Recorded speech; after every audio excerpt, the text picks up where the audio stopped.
Hello दोस्तों, स्वागत है आप सबका अर्थशास्त्र के इस वीडियो क्लास में। आज का हमारा टॉपिक है रिटर्न टू स्केल यानी कि पैमाने के प्रतिफल। यह एक लॉन्ग रन अवधारणा है यानी कि लंबे समय से संबंधित है। इसके अंतर्गत क्या होता है, उत्पादक अपने उत्पादन कार्य को बढ़ाने के लिए, अपने उत्पादक की मांग को पूरा करने के लिए क्या करता है, अपने सभी साधनों में समान अनुपात से वृद्धि कर सकता है। सभी साधनों में तभी वृद्धि की जा सकती है जबकि वो लॉन्ग रन में हो। तो इसमें क्या होगा कि जब उत्पादक अपने सभी साधनों में समान अनुपात से वृद्धि करता है तो उससे क्या होगा, पैमाने में वृद्धि होती है।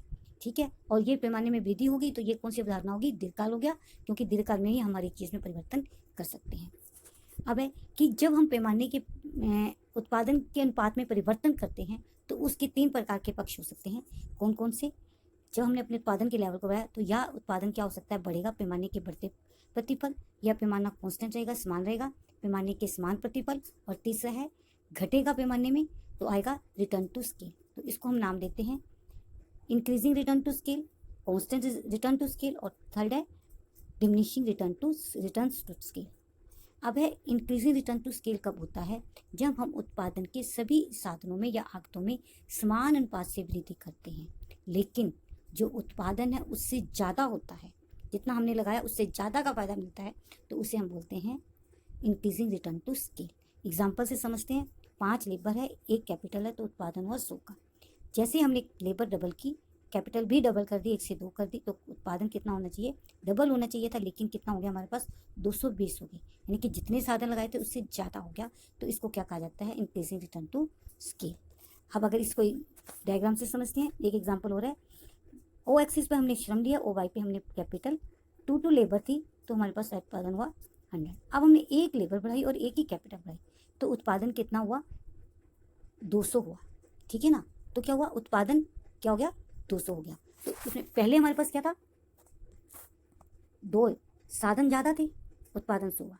अब साधन सिर्फ हमने 1 बढ़ाया, यहाँ 1, यहाँ ये 2 से 3 और ये 2 से 3, 1 बढ़ाया, लेकिन उत्पादन क्या हो गया, दुगना हो गया। तो इसे क्या कहा जाता है, increasing return to scale. Next है कांस्टेंट रिटर्न टू स्केल। जब उत्पादन के साधनों में समान अनुपात से वृद्धि की जाती है और उत्पादन में उसी अनुपात से वृद्धि होती है, इसे क्या कहा जाता है, कांस्टेंट रिटर्न टू स्केल कहा जाता है। समान प्रतिफल है, नाम से ही पता लग गया। एग्जाम्पल लेते हैं। 1 कैपिटल और 1 लेबर लगा के हमने उत्पादन किया 100, फिर 2 कैपिटल तो 2 ही लेबर ली तो हो गया 200, 3 लेबर 3 कैपिटल 300, तो तीनों में क्या हो गया, ये समान आ गया। नेक्स्ट हमारे पास है, ये इसकी डायग्राम बना दी, ये तीनों क्या होगा, बराबर रहेंगे। नेक्स्ट है डिमिनिशिंग रिटर्न टू स्केल। इसमें क्या, पैमाने का ह्रासमान प्रतिफल क्या, जब उत्पादन के सभी कारकों में समान अनुपात से वृद्धि की जाती है लेकिन उत्पादन उससे कम बढ़ता है, कम अनुपात में परिवर्तन होता है, तो इसे डिमिनिशिंग रिटर्न टू स्केल कहते हैं। एग्जाम्पल यहाँ पे लेते हैं। हमने 2 लेबर और 2 कैपिटल लगा के 100 उत्पादन किया। अब हमने क्या किया, अपना काम बढ़ाने के लिए लेबर भी 5 कर दी, 3 इकाइयाँ बढ़ा दी, और कैपिटल भी हमने 5 कर दी, तो हमारा उत्पादन कितना हुआ, 200 हुआ। यानी कि साधन ज़्यादा है और उत्पादन क्या हो गया, कम हो गया। अब इसको आप यहाँ से देख सकते हो, ये है हमारे पास पहले तो इतने थे, सिर्फ 200 था, और इधर से भी इतना लगाया तो हमारे पास उत्पादन 100। अब हमने इतने सारा उत्पादन, ये ज़्यादा है, यहाँ से ये सिर्फ, अगर इसको हम ए पॉइंट दे दें और इसको बी, ये ओ है, ओ से ए तक जाने में उसको सिर्फ 2 यूनिट चाहिए, और बी से ए से बी तक हमें जाने में कितना टाइम लगा, इतना लंबा सफर। तो ये क्या हो गया, डिमिनिशिंग रिटर्न टू स्केल।